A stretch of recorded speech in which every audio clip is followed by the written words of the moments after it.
Salve, salve, meu querido George, como estás? Eu estou muito bem. Muito bem? É. É. Nesse retorno, né? Achei que você ia vir falar qualquer bobagem na Não, sequência. não, Ainda não. Eu sabia que eu tô numa fase agora mais econômica de bobagens. Eu não acredito. Sim. Inviável. Não é. Eu tô É? fazendo um exercício de reflexão profunda sobre a vida. Bonito isso. É. Você tá vivendo vários momentos George dentro de você mesmo. assim, no Exatamente. dia a dia. Exatamente. É. Então, estou Sem prestes a risadinha. sepultar o tio do pavê. Nem possível. Não, essa você não sabia. Você não sabia vale. dessa, né? Então tá bom. Não vale, Você vai não ver. vale. Você vai ver. Estamos aqui finalmente recebendo o nosso convidado presencialmente. O cara, né? O cara. O cara das ondas. Gigante. Mas não das ondas. Meu Deus. Pronto, eu fiz a piada. Tá do vendo? tio Tá do vendo? Agora, sério, ele tá mais pra aquele ala, né, de força no basquete. Olha o tamanho do cara. basquete é o seu esporte. Não, o meu não, acho que é o dele também, Eu hein? não sei. Ele é fã Ivan também de Martins, basquete. seja bem-vindo. Obrigado pelo Finalmente, convite. Obrigado pelo convite. Fiquei preocupado que o personagem do Jorge vai sair de férias, porque eu acho que é uma marca do programa. Ah, vai Então, acabar o momento George, né? Mas obrigado. Tô super impressionado aqui. Estrutura Gostou, linda. né? Vocês estão de parabéns. Muito Valeu. legal. E nós também estamos aqui no- não. impressionados. Cara, Porque, ó, maravilhoso. Não, eu vou hein? fazer o jabá Obrigado, do... Ivan. Obrigado. Ivan trouxe pra gente aqui e eu já cedi a minha Regi Andrade, nosso Isso é diretor. estratégia para maciar as perguntas, pessoal. Ah, No boa começo, ideia. essa é estratégia Boa para a ideia. pergunta vir mais maneira.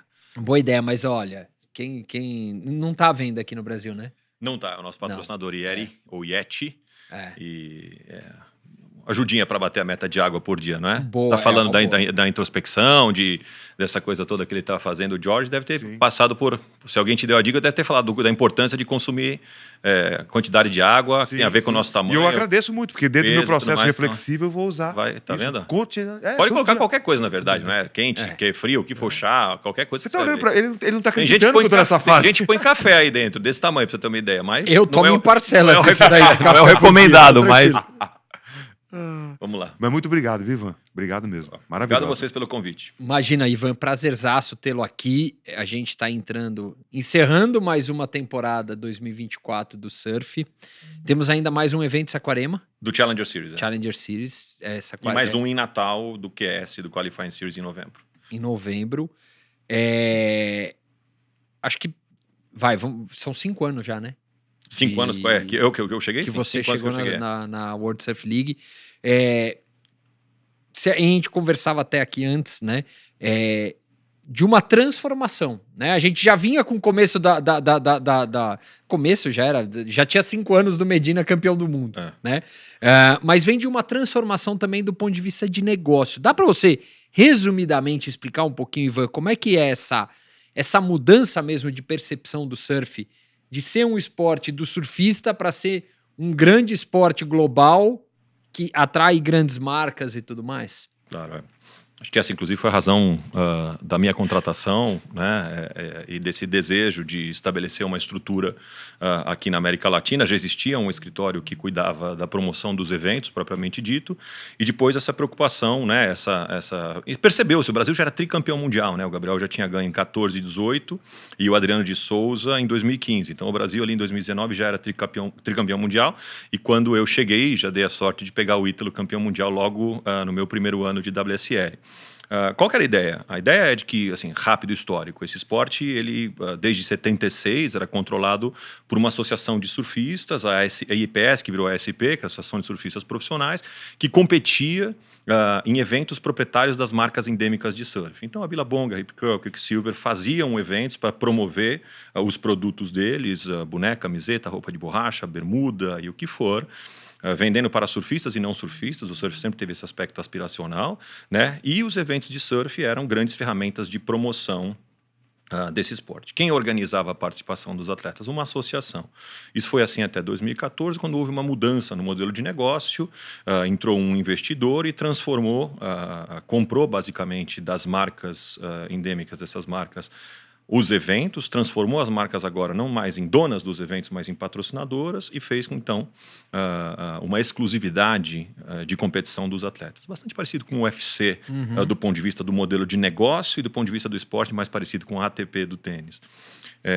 Nasceu, então, em 2015, um rebrand de ASP para a WSL, então a liga o nome WSL comemora no ano que vem 10 anos e em 2026 50 anos de existência dessa entidade que já foi uma associação e hoje é liga, né? Então tem 2 anos de comemoração pela frente. Mas assim, na prática, depois de 5 anos que o Gabriel já tinha ganho, existia naturalmente um entendimento de qual foi essas conquistas foram de fato a mola propulsora do esporte. Chama atenção, ocupa espaço na mídia. O Gabriel já tinha conseguido romper a bolha como um personagem né, que era capaz de lifestyle, capaz de chamar atenção além dos dias de competição e tudo mais. E aí estabeleceu-se essa ideia de que poderia, assim como outras ligas internacionais, ter um escritório na região para cuidar dos interesses do negócio 365 dias por ano e não somente durante as datas de evento.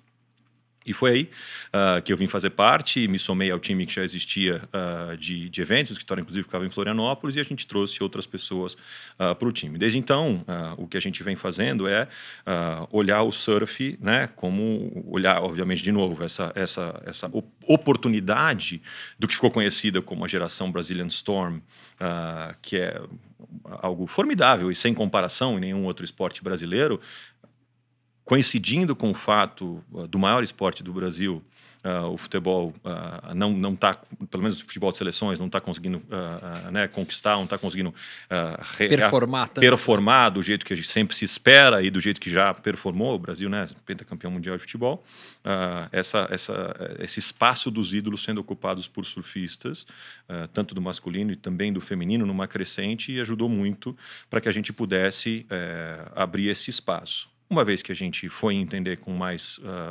cuidado dados de fãs, potenciais fãs casuais, essa coisa de qualquer esporte, a gente foi entender o que poderia ser interessante para atrair mais atenção para o nosso esporte, além daqueles que já conheciam. Afinal de contas, a gente faria também, ou teve que fazer, uma mudança na forma como a gente contava a história do esporte, porque originalmente os financiadores desse esporte, nosso esporte é um esporte que a grande maioria das receitas vem de patrocinadores. Existe uma parte importante que vem de direitos de transmissão, licenciamento, FIIs de atletas, outras coisas, mas a grande parte, né, maior para um esporte como o nosso, patrocínios é a principal fatia do bolo da maneira como se dividem as nossas receitas. A gente precisaria mudar um pouco, aumentar ou diversificar a forma como a gente apresentava o esporte ao mercado, para que ele pudesse ser interessante não só para as marcas que a gente chama de endêmicas, essas de roupa de surf, ou ligadas à indústria propriamente dito, mas também aproveitar todo esse conteúdo maravilhoso que era gerado dentro e fora da água, que poderia ser interessante, já com uma audiência bastante relevante, que poderia ser interessante para outras marcas. E foi isso que a gente fez e que vem fazendo nesses 5 anos, acertando e errando, mas colecionando alguns recordes e tendo bastante motivos para celebrar. Claro que aqui eu represento um time, não sou eu que faço sozinho, represento um time, acabo sendo o porta-voz, mas represento um time muito empenhado e muito profissional, na verdade, que vocês sabem bem aqui na máquina, que fala de todos os esportes e que dá espaço igualitário para todos os esportes. Mas essa é uma característica da máquina que não necessariamente acontece em outros veículos. Normalmente, outros veículos que falam de esporte acabam dando uma atenção muito maior ao futebol. Ou seja, você que é um esporte que não é futebol, você realmente precisa criar motivos para falarem de você. Caso contrário, a mídia esportiva vai falar somente do futebol. E aí, dentro dessa história que você agora participa, né, já há algum tempo, qual o tamanho da estrutura hoje do escritório? A gente tem uma estrutura que é de diretos e indiretos, vou te dar uma ideia, né? Quem trabalha com eventos tem bastante isso, né? De contratações temporárias, tem contratações temporárias, né? Primeiro que a gente faz, então a nossa estrutura é uma estrutura de 15 pessoas fixas e que pode chegar a 500 pessoas, por exemplo, quando a gente faz a etapa do CT aqui em Saquarema, que é um evento gigantesco de contratações temporárias. O que a gente tem conseguido fazer ano após ano é cada vez mais fazer contratações em cada uma das cidades que a gente vai. Então, esse é um compromisso, porque a gente sabe que isso não só capacita esses profissionais a trabalhar no nosso método e depois poder trabalhar em outros eventos ou de outras formas quaisquer, aprimorando as suas carreiras, mas também aumenta o impacto econômico de curto prazo que a gente consegue trazer para a cidade que recebe os nossos eventos. Então, Saquarema acho que é o maior exemplo deles. Aliás, Saquarema é a única cidade do mundo que recebe 3 eventos por ano da WSL. Isso não é uma coincidência, isso é razão das ondas, razão da maneira como a comunidade nos recebe também e prestigia todos os nossos eventos, e também razão da parceria que a gente tem com a prefeitura, que é grande entusiasta e que acreditou no esporte como diferencial para a cidade. E a gente tem, obviamente, um carinho enorme, um cuidado enorme em tudo que a gente faz em Saquarema, porque realmente é a maneira como a gente devolve tamanha receptividade para a comunidade e também a confiança que a prefeitura nos coloca. Toda vez que você tem o poder público do seu lado como um promotor de eventos, é muito importante, não só do ponto de vista de ser um patrocinador, mas especialmente de apoiar as iniciativas que a gente faz. Vou contar um pouco do que a gente vai fazer agora no Challenger Series, mas muda tudo, a cidade realmente se prepara para receber os nossos eventos, isso faz toda a diferença e a gente consegue lá também gerar impacto econômico recorde. Nenhuma outra cidade do mundo recebe 3 eventos da WSL, Saquarema é a única, então a cidade apostou nisso, a prefeitura apostou nisso como um diferencial, tem gerado muito resultado para eles, não só durante os eventos, mas depois, e a gente já conseguiu até colocar o nome de Saquarema numa matéria no New York Times, ou seja, uma cidade de 90 mil pessoas, que fica na região dos lagos do Rio de Janeiro, foi parar no New York Times através de uma matéria falando da referência do surf. Então, coisas que seriam inimagináveis se você pensasse, não era nenhuma meta nossa, mas é sempre uma expectativa da gente sonhar alto e tem conseguido. E são 15 pessoas fixas, então? 15 pessoas fixas, Mas com foco em quais áreas, assim, principalmente? Tem muitas áreas. A gente trouxe esse ano, por exemplo, a transmissão em português para o Brasil. Então, isso aumentou bastante o time. A gente tem produção, a gente tem marketing, a gente tem planejamento, a gente tem comunicação, a gente tem o departamento de eventos de Qualifying Series do QS, na verdade, que faz os eventos licenciados e faz os eventos que é uma escalinha, né? Então, para quem não conhece, é o QS, que é o Qualifying Series, depois o Challenger Series, depois o CT. Como se fosse na comparação da ATP que eu falei, como se fosse os ATP 250 ou 500, depois 1000. O ATP 1000 e os grandes slams, né? Mais ou menos essa comparação que a gente faz. Então, o QS é um grande grupo de surfistas, homens e mulheres competindo, né? Meninos e meninas. Aí depois passa para os Challenger Series, que são 80 homens e 48 mulheres, e passa então para o CT, que são 32 homens e 16 mulheres que competem entre si. E quando... Vou voltar um pouco. Você falou 2 coisas ali sobre... Óbvio que é a equipe que faz acontecer, não vai ser só você sozinho, não tem como. Mas tem uma coisa que sempre me chamou muita atenção, a gente se conhece já tem algum tempo, né? Você já passou por Trafic vendendo Copa do Brasil, já passou por Fox vendendo mídia, Flix Mídia, claro, né? Você também passou. Vivo. Enfim, passou por várias áreas diferentes também ligadas ao esporte.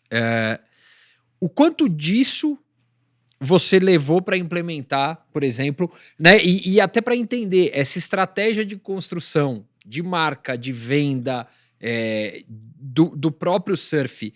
Eu sempre brinco muito isso com vários esportes, várias entidades esportivas com quem eu converso, falo assim, para de pensar só no teu público. Pensa que tem uma gente fora, que não é o atleta, não é o praticante, não é o fã hardcore da modalidade, que é onde eu vi o trabalho mais...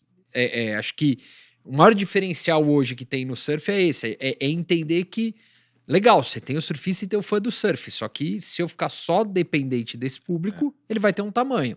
Se eu ampliar o público, ele amplia. O quanto dessa tua bagagem, tua experiência veio para esse projeto, Ivan? Acho que muito, né? O fato de eu ter trabalhado com futebol, ter trabalhado em televisão, eu acho que fui aprendendo a ter trabalhado com shows na T4F, T4F também. Então, eu acho que primeiro tem uma lógica de entendimento. Eu trabalhei sempre na área de vendas e marketing. E tendo trabalhado na área de vendas, eu me especializei em B2B. Eu sabia vender para empresas, falar com o C-Level, entender a cadeia de influência, de decisão, essas coisas todas, que chama a metodologia da Account Management, está lá no livro do Spin Selling, do Neil Hackham, que aliás é meu livro preferido, de metodologia de vendas. Passa o tempo, continua sendo muito útil, né? Então, eu acho que isso me ajudou a entender sempre essa ideia do que é vender uma solução. Eu acho que muitas vezes quem vende esporte é muito apaixonado. E ao ser muito apaixonado, parte do pressuposto que quem vai comprar tem a mesma paixão. Não é verdade. Não é verdade. E não sendo verdade, você precisa entender quais são os gatilhos de motivação de compra que estão do outro lado da mesa. Não é você, é o cliente, é outra pessoa. E se é outra pessoa que está do outro lado da mesa, então é importante você entender, primeiro, se aquela pessoa realmente, normalmente se é o dono da empresa ou a dona, aí tudo bem, provavelmente essa pessoa tem ali com ela a decisão e o risco junto. Mas normalmente não é assim que acontece. Nas grandes marcas, você está falando com um executivo, com uma executiva que vai tomar uma decisão cada vez mais colegiada, acabou a figura do domador de decisão. Existe muito, principalmente em áreas de marketing, investimentos de alta monta, são valores altos e que mais pessoas participam da decisão. Essa decisão tende a ficar mais demorada e essa cadeia de influência ela também parte, porque todo mundo dentro da hierarquia daquele departamento opina. Acho que sim, acho que não e tudo mais. Sobretudo quando é um produto esportivo. Quantas vezes você não viu o diretor ou o vice-presidente perguntando para o estagiário para querer entender um pouco sobre aquilo como funciona na geração Z ou na geração alfa? Me conta aí como funciona, você consome esse negócio? Então agora, antigamente, você nunca, numa hierarquia normal... Nem ia se perguntar. Nem ia se preocupar, mas hoje em dia é assim e legal que seja assim, porque ao mesmo tempo você está dividindo a decisão. Mas do lado de quem vende, precisa entender isso. E precisa entender o que é uma solução. Então essa ideia... Outra situação que eu me deparo bastante também é aquela ideia de que o esporte vai entregar visibilidade e acabou por aí, né? Quais são as outras motivações, além de visibilidade de marca, que podem fazer sentido na visão de quem compra? Então, acho que esse entendimento, Eric e Jorge, que eu sempre tive de outros lugares que passei, por ter entendido de venda de soluções, ter tido a sorte de ser treinado em metodologias diversas, negociação, rebater objeções, todas essas coisas, mas sobretudo entender o que é venda de soluções, né? Ou vendas consultivas que se falam aí, tem curso para tudo hoje em dia, né? Mas acho que o treinamento, né? A prática ajuda. Isso é a premissa de entender. A técnica do que é o produto especificamente, você aprende se você estudar e se você for dedicado, você aprende especificamente o que é o produto, o que é a solução, quais são seus diferenciais, como que é a concorrência, assim por diante, isso você acaba aprendendo. Então, acho que isso ajudou bastante. Eu sempre fui muito interessado em marketing, estudioso, fiz curso aqui no Brasil, fiz curso fora, acabei me tornando professor no caminho, por gostar tanto e por achar que fazendo isso eu poderia ajudar a indústria a contribuir no desenvolvimento da indústria, assim como vocês fazem aqui na Máquina, com o Fórum e tudo mais, e tudo que vocês fazem, né?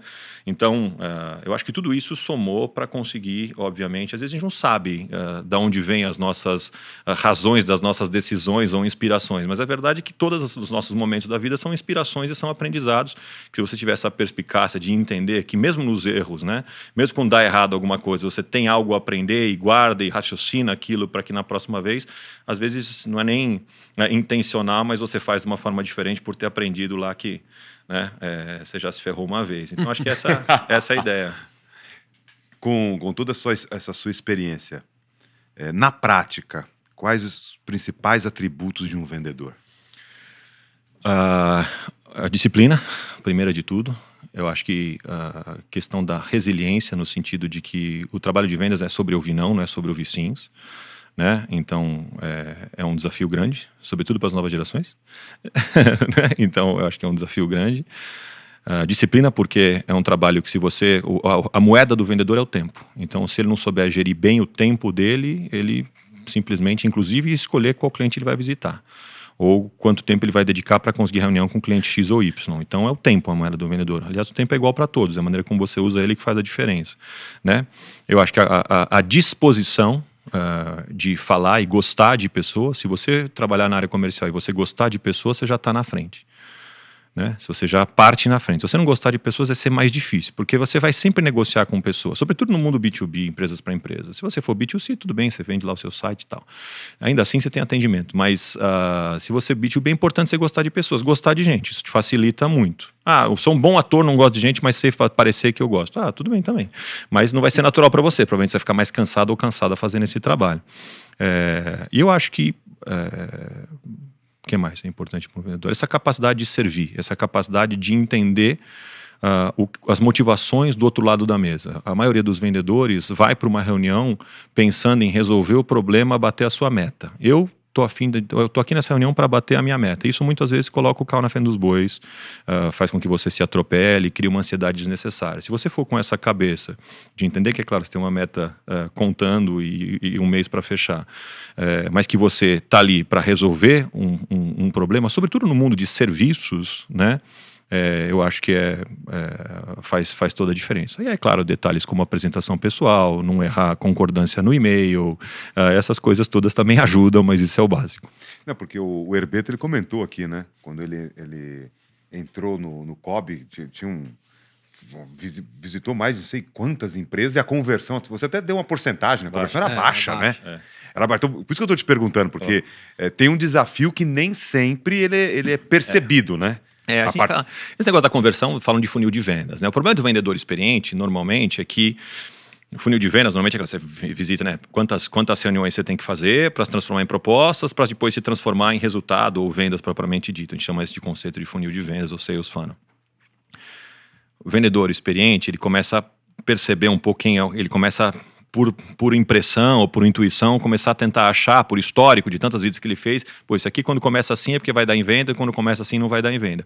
Isso faz com que ele descarte muitas vezes... O seu tiro é mais certeiro, né? Faz com que ele descarte muitas vezes oportunidades também. Então, por isso que é bom um time que tem a mescla desse sangue novo, um pouco dessa inexperiência com energia versus a experiência com menos energia, uma mescla de um time que reúna perfis diferentes, porque um time só de vendedores experientes, provavelmente, sabe o jogador que não vai na bola, porque ele acha que não vai chegar, mas ele poderia ter chegado, o passe tá meio longo, ele não vai na bola, sabe o time do casado contra solteiro lá no final de semana? Não tem assim, o cara não vai na bola, pô, passa no pé, não é assim? Passa no pé a bola, pô, puta passe longo, não é assim? Então, ele não vai, mas o cara quando é moleque novo, ele vai mais, né? Vai mais na bola e tal, tá mais com sede. Então, acho que a combinação de um time que tem esses dois perfis acaba funcionando melhor. Mas a conversão em patrocínios, ela é baixa. A conversão é baixa, mas os valores são altos. Então, faz parte, realmente. É importante lembrar, Jorge, que assim, o nosso negócio...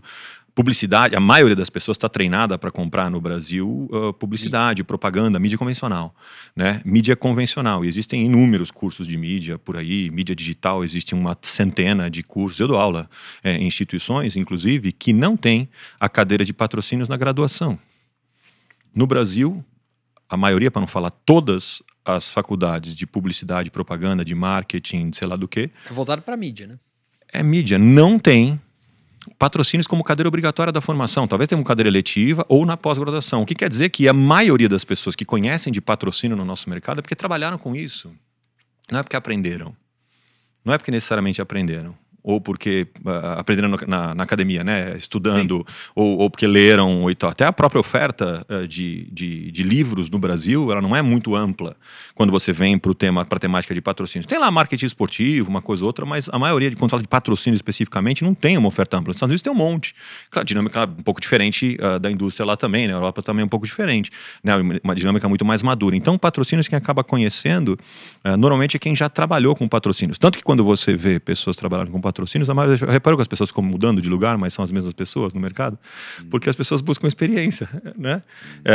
Quem precisa de ocupar uma posição que está vaga, que entenda de patrocínios e que tem urgência, que não dê tempo de treinar a pessoa, acaba ocupando, acaba as mesmas pessoas rodando as mesmas posições.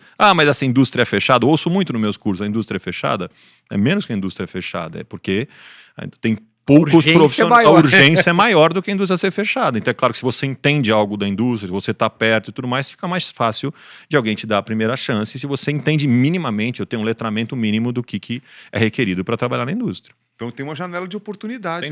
Sem dúvida nenhuma. E você já citou isso em outros momentos, até em artigos, se não me engano, no LinkedIn, quando você fala essa questão do patrocínio. Super. Até mesmo, assim, lá mesmo, quando a gente precisa contratar, a gente também, a maioria das pessoas quer trabalhar na WSL porque eu amo o surf. Isso é importante, mas não é o suficiente.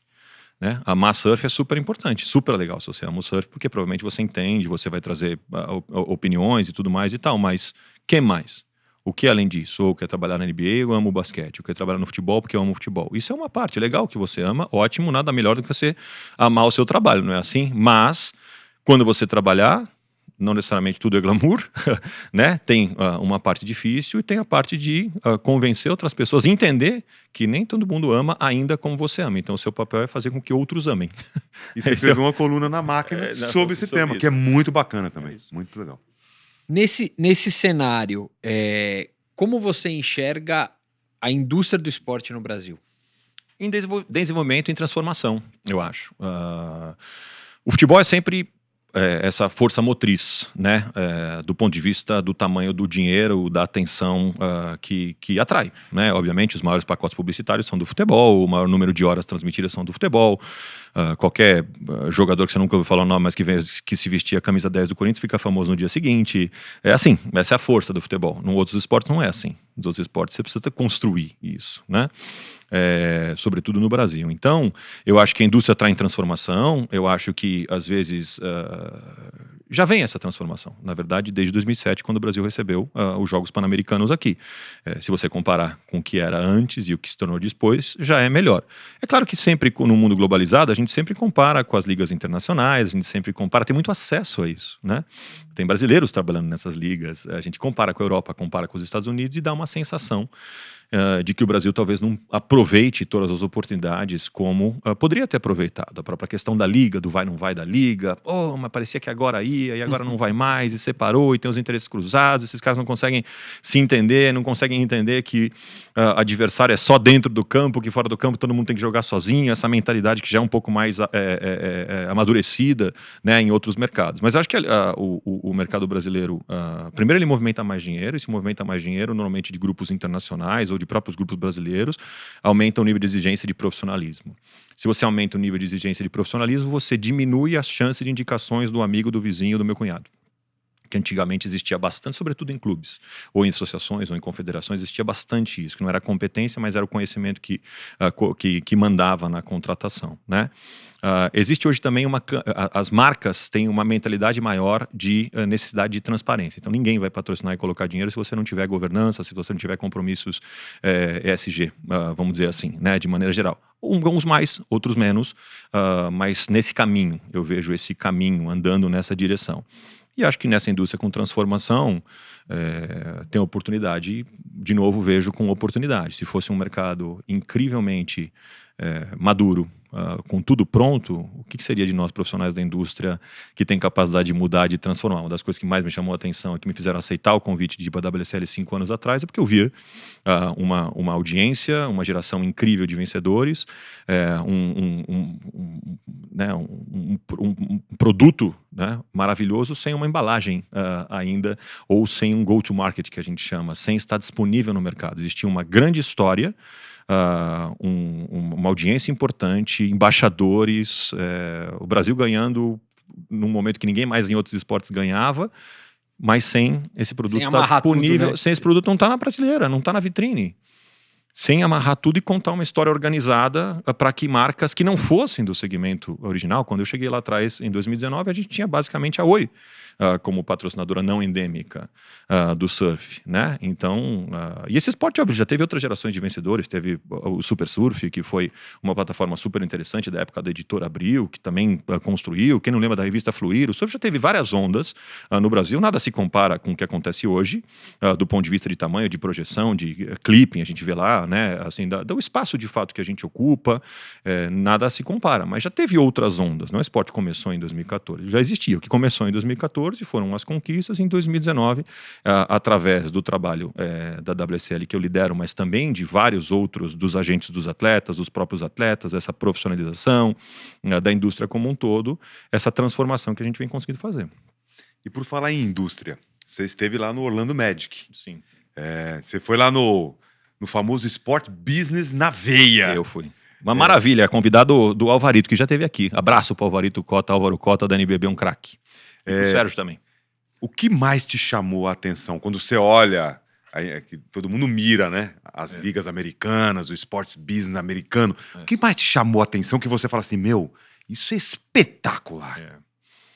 E que poderia contribuir para a nossa indústria? Acho que a profissionalização e a capacidade de investimento. Se você entra no Orlando Magic, ele não deixa nada a desejar para qualquer empresa corporativa. Você entrar no Orlando Magic, depois você sair, atravessar a rua aí no escritório do Google, talvez, o nível de ferramental que esses caras têm para gerir o business deles, o nível de profissionalismo exigido dos executivos e executivas que estão lá, o nível de compromisso, meta e tudo isso é o mesmo. Então, assim, realmente, aqui no Brasil, normalmente não é assim. Inclusive, Jorge, do ponto de vista de remuneração. Aqui a indústria esportiva no Brasil, com algumas raras exceções, ela não paga o que os grandes bancos, as grandes empresas de bens de consumo, as grandes empresas de tecnologia pagam. Elas não pagam, não têm os mesmos benefícios, não têm o mesmo plano de carreira, não têm a mesma preocupação com o ser humano enquanto profissional, enquanto executiva, não tem. A grande maioria das empresas não tem. Eu sou um privilegiado de trabalhar numa liga americana que tem esse cuidado, né? Americano, baseada nos Estados Unidos, então com essa mentalidade, né? De corporate americana, né? É uma liga global, né? Mas com a matriz nos Estados Unidos, então tem o RH fica lá, por isso, né? Essa referência. Então a mesma coisa vale para a NBA ou para a NFL. Então eu acho que, mas essa não é a realidade. Então, do ponto de vista de atração de profissionais, dos melhores talentos, se você que se formou na melhor escola, se você tem oferta da melhor empresa de consumo, da melhor empresa de tecnologia, da empresa de esporte, qual das três você pega? Né? Então, com isso você acaba tendo a capacidade de atrair também os melhores talentos, né? O esporte americano não paga como os bancos de investimento pagam, o banco de investimento paga muito mais lá, né? Mas aqui eu acho que existe essa necessidade ainda de olhar com mais atenção para o recurso humano, né? O que eu vejo é que muitas vezes as pessoas vão trabalhar na indústria de esporte e às vezes saem um pouco decepcionadas ainda com a experiência que tiveram, ou às vezes saem menos apaixonadas do que entraram pelo time pelo qual ela ou ele torciam, né? Então esse é algo também que por quê? Porque a experiência de ser executivo, ser funcionário, muitas vezes é diferente do que se imaginou. Então, e se você tem a opção de trabalhar em outros caminhos de carreira que te confiram uma condição melhor de vida, muito provavelmente isso pode acontecer. Não, mas tem a pessoa apaixonada que não está nem aí para isso e que quer trabalhar invariavelmente com esporte porque não está preocupado com dinheiro, não está preocupado com o melhor plano de saúde ou com o melhor PLR ou com sei lá, benefícios, né? Hoje em dia, benefícios de maneira geral, em resumo. Não estou preocupado com isso, eu quero trabalhar. Tá bom. Mas isso normalmente são exceções, não são as regras, né? Então, eu acho que tem essa componente, né? Quem trabalha essa preocupação, a preocupação com o talento, não só vai ser a capacidade de reter os talentos que hoje estão na indústria, como vai ter a capacidade também de atrair novos talentos. E à medida que você atrai as melhores cabeças para trabalhar no teu business, você naturalmente tem a capacidade de performar melhor. São aqueles que trabalham melhor, que entregam mais resultado, é assim, né? E oferecer também condições para que essas pessoas continuem se desenvolvendo, né? É muito raro você ver, por exemplo, entidades esportivas que investem em treinamento e desenvolvimento dos seus funcionários. Raramente isso acontece, né? Já viu? Essa entidade está investindo para essa pessoa ir lá estudar fora, mas é difícil isso acontecer. Empresas normalmente, grandes grupos multinacionais e tudo mais, têm mais políticas desse jeito, né? Então, e não porque são empresas pequenas, mas é porque tem a mentalidade. Existem empresas que faturam 1 bilhão, né? São entidades que faturam 1 bilhão, clubes que faturam 1 bilhão, né? Tem a ver com mentalidade, tem a ver com entendimento do valor do recurso humano e não necessariamente porque não tem o recurso financeiro, né? Você acha que esse movimento, vindo lá de trás com UFC, NBA, WSL, agora NFL montando escritório aqui, é também um pouco de um processo de mudança da própria gestão esportiva aqui para o Brasil? Eu acho que é um entendimento de oportunidade de todas essas ligas que estão olhando o fã brasileiro como um fã ávido por consumir, capacidade de você construir, ampliar o seu negócio. Não é fácil você competir nos Estados Unidos. Nos Estados Unidos tem o share, o dia continua tendo 24 horas nos Estados Unidos e todo dia inventa uma liga nova lá, de qualquer coisa. A NFL continua ocupando 60% disso. Exatamente. Então o dia continua tendo 24 horas. Então é um mercado super interessante, mas super difícil ao mesmo tempo.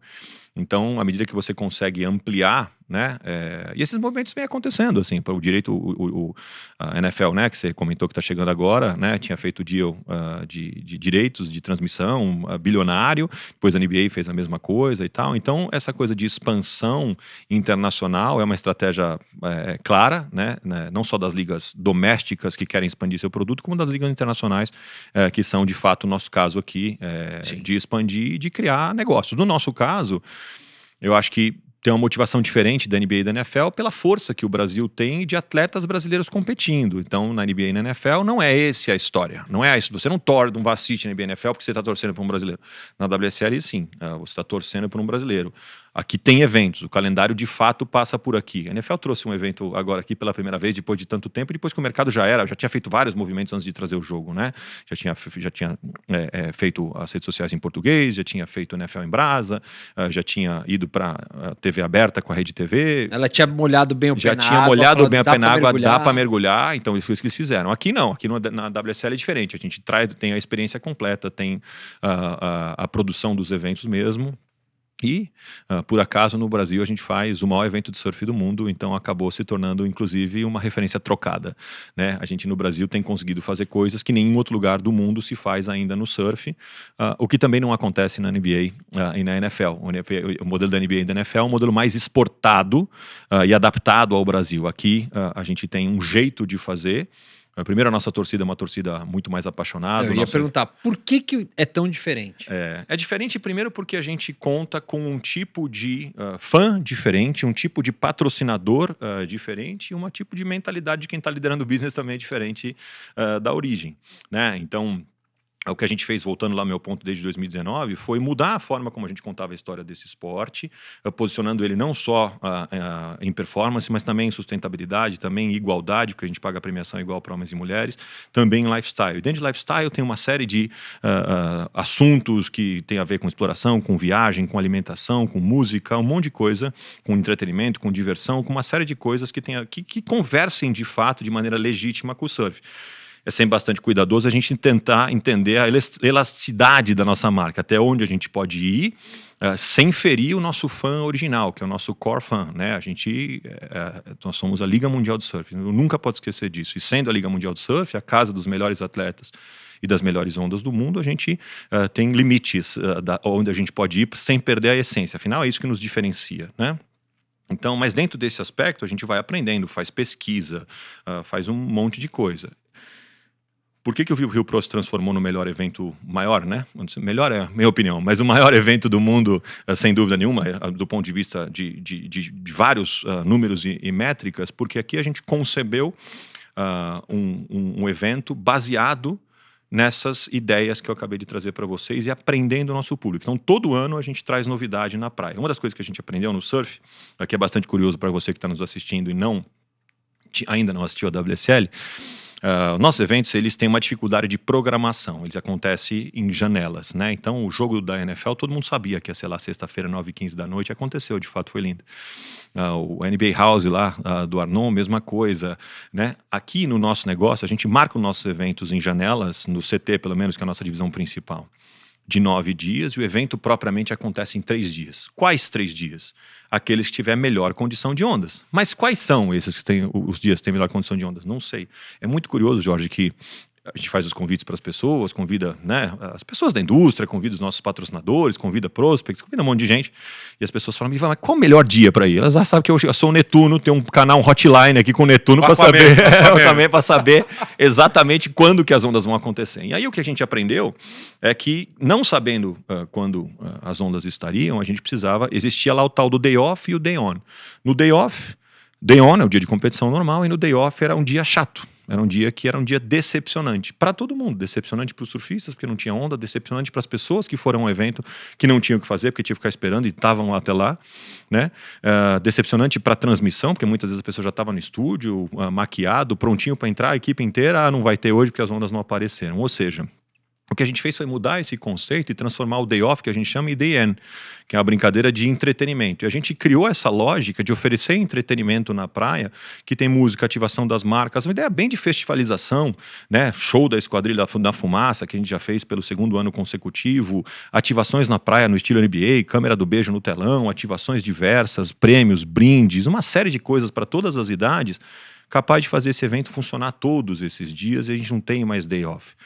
Essa é uma das coisas que transformou a maneira do número de interações que a gente passa a ter com os nossos fãs, e o número também, não só na praia, e na praia esse ano a gente recebeu no Vivo Rio Pro 350 mil pessoas, e a gente teve impacto de milhões e milhões de pessoas que, de alguma forma, consumiram conteúdo do Vivo Rio Pro nas redes sociais. Essa é uma métrica super levada em consideração para as marcas patrocinadoras hoje em dia, que é o tal do talkability, né? Que é como que você, milhares impactando milhões, como que aquelas milhares de pessoas que estão vivendo o evento ali podem impactar milhões de pessoas que estão mundo afora com essa vontade de estar lá. Eu não estou lá esse ano, mas eu quero estar no ano que vem e eu quero consumir porque eu estou curioso. E aí, obviamente, tem uma estratégia de lidar com criadores de conteúdo, influenciadores, show, uma série de coisas que a gente faz, obviamente, para provocar essas conversas, lugares instagramáveis, tudo que você quiser imaginar, conteúdos feitos, pensados em cada uma das redes sociais. O que vai para o TikTok é diferente do que vai para o Instagram, que é diferente do que vai para o YouTube, os diversos formatos, tudo mais que a gente consegue agregar para aquela semana ser a semana do surf mais falada do Brasil em todo quanto é lugar, né? E no mundo, né? Então, isso que a gente tem conseguido fazer. E os números são superlativos e, obviamente, a gente consegue, ano após ano, cria uma expectativa do que a gente vai ser capaz de fazer. Vou dar um spoiler aqui de algo que a gente não anunciou ainda. A gente vai ter agora a etapa do Challenger Series. No último dia do Vivo Rio Pro 2024, ou no dia que o Ítalo ganhou ali esse ano, a gente tem umas imagens e a praia estava lotada de rodas de altinha. Né? Quem você que está assistindo e vai na praia sabe que é altinha, esporte super inclusivo, bacana, democrático, muitas vezes homens jogam com as mulheres, super interessante. E a gente viu que tinha ali um monte de altinha, gente de todas as idades jogando, mas um monte mesmo, assim, número, tem várias fotos que tem um monte de bola. O que a gente fez? A gente trouxe a altinha para dentro do Challenger Series de maneira formal. Vamos ter aqui uma celebração de altinha com times de cada uma das cidades da região dos lagos. Então, o time de Saquarema, o time de Búzios, o time de Cabo Frio, competindo, na verdade celebrando de uma maneira clínicas de altinha, celebrando o surf do ponto de vista do estilo. A gente, dia 12, né, o dia da janela acontece dia 12 do 10, que coincide com o Dia das Crianças, agora dia 12 de outubro. A gente queria fazer uma celebração. Vamos fazer duas celebrações. A primeira, pela primeira vez, a gente inventou o nosso mascote, criamos um mascote, né, para conversar com as crianças e tudo mais. A gente no surf nunca tinha tido um mascote, foi um projeto super interessante e gostoso de fazer. E a gente criou o conceito, que é o saquá, que na verdade é uma ave da região, que é o socó dorminhoco, né, que é uma ave típica lá da região. E a gente criou o conceito com o melhor estúdio, fomos procurar. Um projeto super gostoso, nunca tinha feito, foi muito divertido fazer. E agora, a gente pela primeira vez no dia 12 do 10, vamos fazer uma corrida temática do saquá, que chama-se Saquá Run and Fun, que acontece no próprio dia 12, porque todo pai, toda mãe vai estar com seus filhos nesse dia querendo celebrar. É o Dia das Crianças, é um sábado, então a gente vai fazer no sábado uma corrida temática que passa pelo evento, que é como parecida com o que tem aqui em São Paulo, que tem lá no Rio de Janeiro, já a Disney Magic Run, ou a Cartoon Network Run, ou outras que já fizeram assim, essa corrida, essa abordagem temática mais divertida, com um percurso para crianças, um percurso para adultos de 5K, de 5 quilômetros, com várias interações com o saquá, que é o nosso mascote. E a gente, obviamente, foi contratar e trazer parceiros que sabem fazer operação de corrida. Vocês também, a máquina já fez corrida temática, me lembro aqui. Então... A carinha dele.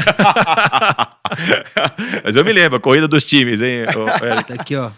O reflexo dela tá aqui. Então você vê que a gente se mete, a gente se arrisca. A gente gosta de se arriscar. Então vamos fazer uma coisa diferente. Na verdade, assim, o que está por trás de tudo isso? Essa ideia do entretenimento, mas essa ideia de criar atrativos para mais gente chegar até o surf, por qualquer que seja o motivo. Nossa expectativa não é de trazer mais praticantes, mas trazer novos olhares para a modalidade. A gente tem certeza da beleza do produto, da maneira como o surf cativa, tem a capacidade de cativar. Mas muitas vezes, se as pessoas não conhecem, é mais difícil. Então o que a gente faz é criar dispositivos diversos e atrações diversas para que as pessoas possam vir até o evento, ou para que possam assistir o evento. E a partir, talvez por motivações, e a gente vai aprendendo o que motiva mais. O show de manobras aéreas, a gente já viu que é um sucesso total. Já apareceu 70 mil pessoas na praia, a gente está repetindo todas as edições, já viu que esse funciona direito. À medida que a gente vai fazendo isso, a gente vai trazendo mais pessoas, e ao trazer mais pessoas, a gente tem a capacidade de fazer com que uma fração delas vire nosso fã cativo, consuma o esporte, prestigie os atletas, dê mais chance de, eventualmente, apoiar outros eventos e gerar audiência para outros eventos, ou seja, de fato, fomentar a indústria. A gente vai fazer também uma bateria de pais e filhos surfistas, a gente vai fazer De novo, o show da Esquadrilha Cell, que vai se apresentar no domingo, ou seja, várias iniciativas que fazem com que a gente possa atrair mais atenção para os eventos, para o evento, para palco principal. O que é o palco principal? Os atletas competindo, e no caso do Challenger Series, competindo pelas vagas do CT no ano que vem. Você falou várias coisas aí e muitas delas convergem para conteúdo. Uhum. A partir de tudo que você observa, o presente e o futuro do conteúdo está em vídeo? Depende do que as redes sociais quiserem. O Instagram era foto, virou vídeo, né? O Twitter agora desativou, tá querendo ativar de novo, daí a turma, parte mudou pro Threads, parte mudou pro Blue Sky, sei lá o quê. Mas eu acho que depende, assim, acho que o conteúdo de vídeo simples, é matador, é o que comanda hoje em dia, mas não sei se o formato é esse. O que eu tenho visto é que cada vez mais a paciência é menor das pessoas. Como a oferta de conteúdo é gigante, a paciência e o tempo é cada vez menor. Então você vê cada vez mais tempo de atenção só diminui. Então, e das novas gerações menos ainda, né? Incrível, assim, como o botão do skip se transformou em algo importante. Eu vejo lá minhas filhas e tal, não tem paciência nenhuma para assistir publicidade. Então, a importância da contextualização das marcas dentro da mensagem, dentro do conteúdo, para que realmente seja capturado, porque o break cada vez está mais difícil, sobretudo para as novas gerações que não lidam bem com isso, ou foram treinadas a não lidar bem com isso, né? O que é super interessante. Nesse aspecto, o esporte ao vivo tem um valor grande. E acho que hoje os formatos de 1 minuto eram bons, agora 30 segundos, agora tem lá a história dos 3 segundos. Se você não conseguir chamar a atenção no teu vídeo em 3 segundos, a turma já vai passar pro próximo. Então, esses 3 segundos, já reparou que a maioria dos vídeos, o cara faz alguma coisa que chama muita atenção nos primeiros 3 segundos para tentar fazer com que você assista o restante dos 12, se for um vídeo de 15, ou o restante dos 27, se for um vídeo de 30 segundos. Então, tenta fazer alguma coisa para chamar a sua atenção de fato. Então, acho que esses formatos vão mudando e vão andando de acordo com o que o algoritmo determina. Sem dúvida nenhuma, o que o formato que vai ser, eu não sei. O que eu sei é que a disputa para atenção ela só vai aumentar. Por quê? Porque existe cada vez mais oferta de conteúdo. Todo mundo hoje quer falar com você através das suas emoções, quer se conectar. Antigamente, você consumia de veículos, né? De veículos convencionais, de jornalismo, de esporte, de hard news, o que for. Hoje em dia, todo mundo quer ser mídia, as marcas querem ser mídia, todo mundo é mídia. Então, se todo mundo virou criador, e a gente deu o nome disso de conteúdo, mas imagina que todo mundo tem... quantas pessoas não falaram das medalhas das Olimpíadas? E todo mundo está tentando contar uma história diferente para tentar bombar. A profissão do futuro, né? Você pergunta para a garotada hoje em dia, eles querem ser criador de conteúdo, né? Assim, o modelo de sucesso é esse, é interessante. Então, se tem tanto conteúdo disponível, quem vai vencer nesse jogo? Aquele que conseguir chamar a atenção. Mas chamar a atenção tem a ver com o que o algoritmo determina. Hoje o algoritmo determina uma coisa que não é o que ele fazia 2 anos atrás e provavelmente não vai ser o que ele determina daqui a 2 anos. Então acho que o formato de vídeo sim, mas não no formato que a gente conhece hoje. Ele tá dando aula hoje aqui. Eu ia completar, lembrando aqui, o Ivan foi falando, lembrei da foto do Medina na Olimpíada. E aí eu ia complementar com a parte que me cabe do latifúndio, o bom conteúdo não interessa o formato. Mas bom conteúdo não interessa o formato. Fantástico. E aí eu volto para isso. Hoje o surf é um bom conteúdo? Acho que é um conteúdo maravilhoso. A própria foto do Gabriel foi capaz de mostrar. Imagina a Olimpíada. Tantas modalidades, tantos atletas mágicos, tantos momentos, tantas fotos. Imagina quantas fotos foram tiradas nas Olimpíadas pelas milhares de lentes que estavam ali. A foto do Gabriel ter roubado a atenção, né, ter chamado a atenção de toda e qualquer publicação no mundo inteiro. Virou capa de caderno da Tilibra em tempo recorde. Cara, Gabriel, espetacular, né, sem dúvida nenhuma. Mas até nos Estados Unidos, né, assim, realmente um espetáculo. Então acho que o conteúdo do surf ele é espetacular, e a gente tem esse desafio de educar cada vez mais a audiência e entender o que é, porque junto com isso, lá no final teve muita gente que falou, né, que nunca tinha assistido o esporte, né, lá naquele dia que a Tati e o Gabriel estavam competindo, foram 48 milhões de pessoas assistindo o surf. Algumas delas nunca tinham assistido antes, aí estavam meio bravas com a ideia de que o mar não mandava onda pro Gabriel surfar. E isso é uma característica do surf. Tem vezes realmente que o mar, pode ver que o próprio Gabriel, ele já passou por isso tantas vezes. É a vida dele, se ele sabe, né? Claro que não gosta, né? Mas deu um azar. De fato, se tivesse mais ondas, muito provavelmente ele teria ganho aquela bateria. Mas a onda não veio. É angustiante, mas é a característica do esporte. Por outro lado, tem baterias que tem tantas ondas, a gente não manda. Essa é a história de você lidar com a natureza. Então, essa educação, agora, a nossa audiência, a partir de um percentual das milhões de pessoas que conheceram o surf através das Olimpíadas, a gente tem uma estratégia muito bem montada para isso, passa e já passou a consumir a WSL. Como que a gente consegue fazer com que essas pessoas se mantenham como consumidores, como nossa audiência, mostrando para elas o que é o nosso esporte, como funciona, para que elas continuem. Dentro da ideia dos 24 horas, tenho certeza que vocês aqui, você que está nos assistindo, não tem horas sobrando na agenda. Provavelmente você vai ter que substituir algo que você tem pelo surf. Algo que você já consome, mesmo que seja horas de sono, para você poder consumir o surf. Então é um desafio ainda maior. Não é que você está ocupando um espaço vazio, você está ocupando um espaço que já está ocupado. E aí não é por outro esporte, pode ser pelo sono, pelo tempo com seus filhos, pelo tempo com seus amigos, com o namorado, com a namorada, pelo Netflix, pelo Amazon Prime, pelo Paramount Plus, pelo que você quiser, pelo Apple TV Plus, pelo que você quiser. É o tempo livre de diversão que eu estou ali assistindo alguma coisa que eu gosto. Então tem que ser muito bom para conseguir justificar essas pessoas consumirem a gente. E aí, obviamente, ter atletas formidáveis como o Ítalo, como o Gabriel, como a Tati, como o Iago, como o Felipe Toledo ajuda muito. Veja, e dentro disso, você tem uma disputa ferrenha de grandes ligas. Uhum. Citou alguns exemplos aqui, né? NFL chegando, NBA cada vez mais presente, WSL buscando cada vez mais seu espaço. Na sua visão, seja aqui no Brasil, isso com a sua grande experiência, ou mesmo nos Estados Unidos, não importa qual modalidade, mas olhando com esse olhar das grandes ligas, o famoso Santo Graal, né, o cálice do Santo Graal, estará cada vez mais em conhecer a sua base de fãs e a base potencial, usando mesmo ciência de dados, trabalhar o dado, a informação, transformar isso em conhecimento, saber cada vez mais desse fã e do fã potencial, seja ele da geração alfa, Z, não importa.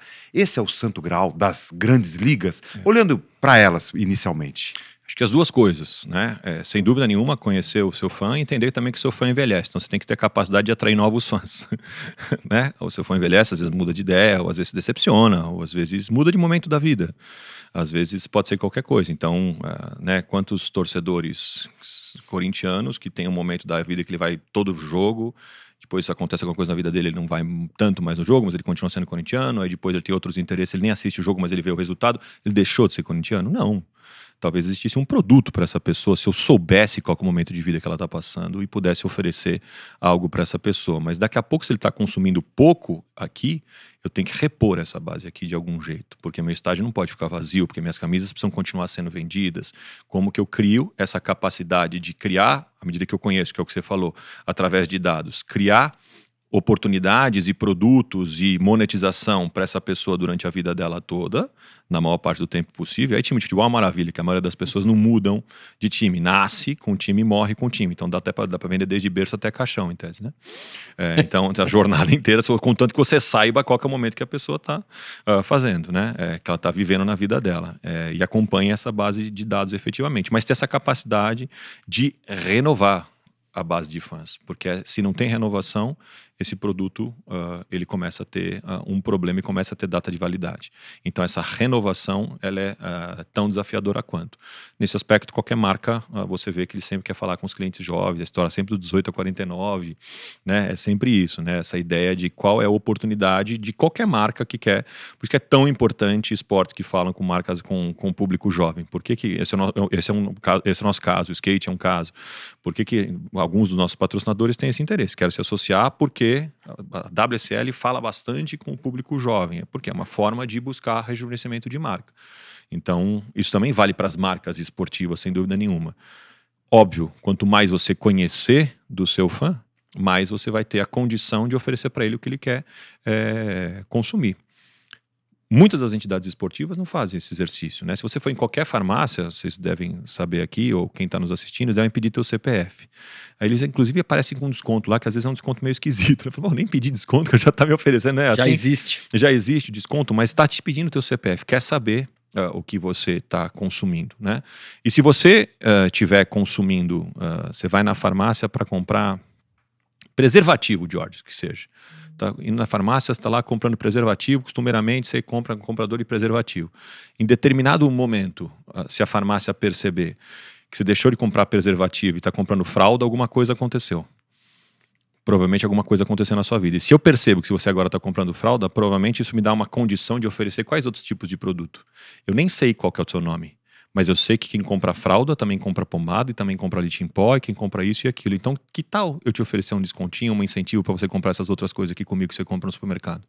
Porque eu estou vendo qual momento da vida você está passando. A partir de uma informação sua que eu tenho, que nem precisa saber seu nome, só através de um número de documento. Olha que interessante que é isso, qual que é a importância dos dados. A gente já faz isso no supermercado, já faz isso na farmácia, em tudo quanto é lugar. No mundo do esporte ainda faz pouco. Né? Quanto mais a gente vê pesquisas de... Aqui no Brasil, na sua visão? Ou No Brasil, acho que no mundo cada vez mais existem muitas Sportechs que trouxeram esse conceito, né? No Brasil a gente tem a Fanbase que está fazendo um trabalho espetacular, né? Lá o time do Rafa e tudo mais. Eu acho que esse conceito cada vez mais vai crescer e se entender para a gente aproximar os números de pesquisas que aparecem de tamanho de torcida, por exemplo, dos números de cadastros que eu tenho na minha entidade esportiva, no meu clube, que sejam capazes de fato se aproximar desse número de torcida. Hoje em dia, a gente vê times que com 40 milhões de torcedores em números de pesquisa, mas quando você vai para o número sócio-torcedor ou base de fãs cadastrada, um CRM, tem 400 mil nomes. Ou 300 mil nomes, às vezes com uma base desatualizada, porque alguém não está ali o dia inteiro olhando para isso. Quando você vai para um varejo tradicional, está o dia inteiro olhando para isso. Olhando para saber qual que é o teu consumo e o que eu posso te oferecer mais para você consumir. Então, é um business como outro qualquer, no fundo, que requer tecnologia, que precisa reinventar e precisa continuar a justificar o espaço que ele ocupa na tua agenda. George. Sim. Chegou. O momento do tio do pavê? Não. Não. Porque este momento, estou aqui, 56 minutos de programa. Já. Oh. Ah, não, esse aqui é um programa que tinha que ter... Voou. Passou 20 repetecos. Não, é verdade, pô. Tem muita coisa ainda para explorar, mas chegou a hora sua, meu querido. Ah, é? Momento, George. Ele dá risada. Ele tá vendo agora pessoalmente. Ivan, você é um cara de sucesso, lidera a sua área, está numa grande liga. Óbvio, um cara muito bem apessoado, né, além de tudo. Uma pessoa, quando a gente fala de sucesso, seja ele material ou não, mas uma pessoa de sucesso. Em cima disso, em qual momento da sua vida você se sentiu extremamente frágil e tudo isso nessa situação pôde te ajudar? Obrigado pelos elogios. São sinceros, né? Primeiro de tudo, obrigado. Eu acho que perda de um parente, eu acho que é um momento de fragilidade. Meu pai ficou doente por alguns meses, na verdade quase 2 anos antes de falecer. Quem tem pais envelhecendo sabe o que eu estou falando, é um desafio enorme quando você começa a chegar nessa fase. Você tem a sorte de ter pais vivos com 40 e poucos anos, você tem essa sorte, provavelmente seus pais já estão mais velhos e você começa a lidar com isso que a gente chama de aging parents, um desafio grande, esse negócio que não tem respostas, né? Sem dúvida nenhuma. Então esse foi um momento que são as verdadeiras pressões da vida, as verdadeiras questões que fazem com que a gente entenda o que de fato é importante, entenda de fato como você lida com situações que você é completamente impotente, né? Você tem o melhor médico, o melhor hospital, a melhor coisa, qualquer, sei lá, que é o que você pode fazer, mas ainda assim às vezes não resolve, né? Que foi o caso. E meu pai, no caso do meu pai, estou contando essa história porque ele não queria se cuidar. Ele estava com uma questão pessoal, queria, né? Acontece bastante, gente um pouco teimosa dessa geração, não queria se cuidar e tal. Então um desafio grande assim de convencer de como fazer isso e entender, trazer essa experiência que muitas vezes é feliz por um lado, por ter passado tanto tempo juntos, ter a sorte de ter os pais vivos com mais de 40 anos, isso é um privilégio, mas por outro lado, depois da partida, aprende e trazer isso para a vida profissional, para ter mais calma com as coisas, relevar certos posicionamentos, às vezes difíceis, que você encontra dia a dia. A nossa indústria é cheia disso, né? Muitas vezes, e entender que nessa jornada que a gente está aqui na vida profissional, a jornada profissional é só uma parte dos aspectos da vida que é importante, sobretudo para nós, gostamos do que a gente faz, mas sendo uma parte que ela pode ser algo mais leve, eu acho, e contributivo. Eu tento ser assim no meu dia a dia, tento falar com todo mundo que me procura. Normalmente tem bastante gente que procura, tem um horário na minha agenda lá reservado para isso. Tento compartilhar o que eu sei através lá dos meus textos na máquina, agora na Exame. Também tenho podcast, estou escrevendo um livro, essas coisas, porque eu acho que assim é uma forma de give back, né, de devolver ao mercado e ao mundo um pouco do privilégio que eu tenho de trabalhar com o que eu amo. Eu vejo tanta gente que fala para mim que tem o sonho de trabalhar com esporte. Talvez se eu acredito eu que fazendo isso e compartilhando o que eu sei, ou que eu tenho a chance de aprender, eu posso ajudar outras pessoas a ter uma dica ou um depoimento, uma coisa que eu não tive lá quando eu comecei, porque não tinha os maquinistas, por exemplo, eu ouvi lá atrás 10 anos ou 15 anos atrás, lá quando eu comecei nessa indústria, lá em 2008, 2009. Então, acho que essa é a minha mentalidade. Eu acho que esses momentos da vida são aqueles que você percebe o quanto a gente é frágil, o quanto a gente é impotente, e serve como uma lição para todos os aspectos da vida, não só pessoal, mas profissional também. Muito bem. Aqui o nosso produtor de conteúdo. E você viu que Ivan hoje Martim. não foi uma entrevista com o Ivan Martinho, foi uma entrevista com o Ivan Martão. Porque depois dessa entrevista é o Martão, não é o Martinho, cara. Falei que ele não ia abandonar. Ele não ia abandonar. Martinho é português, Portuga. Portuga. Portuga que não deixa mentir, né? Tradição portuguesa. É isso mesmo. Mas que aula. Eu me adiantei a você, que essa Não, frase foi- é sua. foi- Mas não, sem brincadeira. Sobre Obrigado. produção de conteúdo, ativação de patrocínio, venda de patrocínio, cativar fã, ampliar a base de fã, Nossa. como trabalhar, como entrar na Experiência, indústria, né? experiências Experiência. das mais diversas. Ivan, sempre um Espetacular. prazer tê-lo aqui Obrigado. conosco. Obrigado. viu? Obrigado. Eu que agradeço vocês dois. São meus amigos, então eu sou suspeito para falar, mas sou um grande fã da máquina. Tenho a alegria de fazer parte aqui, contribuindo com os meus textos, meus artigos de vez em quando, mas a verdade é que vocês fazem um bem enorme para a indústria. Queria que vocês, mais uma vez, soubessem disso. Você que está nos assistindo também, prestigiem a máquina. A máquina é o veículo, tem outros, mas a máquina é o veículo que faz um trabalho consistente há anos, através do trabalho do Eric, do Jorge, novas pessoas se juntando ao time, depois da chegada da Genial, né, que foi genial, profissionalização realmente do business, essa consistência, faz toda a diferença para a nossa indústria. Todas as indústrias fortes têm um veículo forte, um lugar que você possa confiar nas informações, um lugar que seja reunião dos executivos da indústria, e eu acho que a máquina é o veículo forte da nossa indústria, que merece ser prestigiada. No mundo publicitário tem a minha mensagem, mas também tem o próprio Mark, no mercado automotivo tem lá o deles lá, no mercado médico tem o deles lá, cada um tem a sua publicação. A nossa, da indústria esportiva, a Máquina Esporte, é quem tem a maior audiência, é quem tem consistência, é quem está há bastante tempo aqui, todo respeito a todos os outros veículos naturalmente e tal, mas aqui acompanha o trabalho da máquina há mais tempo. Então eu queria que vocês soubessem. Estou muito feliz de estar aqui presencialmente no Maquinistas, depois da pandemia lá atrás, que eu participei a primeira vez, e meu respeito a vocês por acreditarem na indústria e por dedicarem o tempo e a vida de vocês para ajudar a construir essa indústria melhor. Valeu, Ivan. Obrigado pela venda da máquina, né? Fantástica. Faz aqui. o corte. Não, já tem, esse corte já tá aqui, já botei na minha volta aqui, eu já botei volta do corte. Mas é um prazer, Ivan, verdade, obrigado. Depois dessa, ó, maquinadesporte.com.br, nas redes sociais é o Máquina Esporte. Siga o que o Ivan falou, ele vende... Dá o celular do Regi lá, dá o celular do Regi, isso que ele aí, tá... Regi, a área Dá o celular do Regi que comercial. ele tá com as propostas A lá. área comercial, Regi Andrade está ali, regi@maquinadesporte.com.br. Não falei que era Tamo Ivan nessa. Martão? Depois dessa, George. Se der alguma coisa errada na WSL, tem emprego aqui já. Já tá garantido. O Regi que se cuide, vai ser adulto. Opa! Tô tranquilo. Nossa, que Já posso aposentar. dupla de ataque, hein? Tchau. Tchau.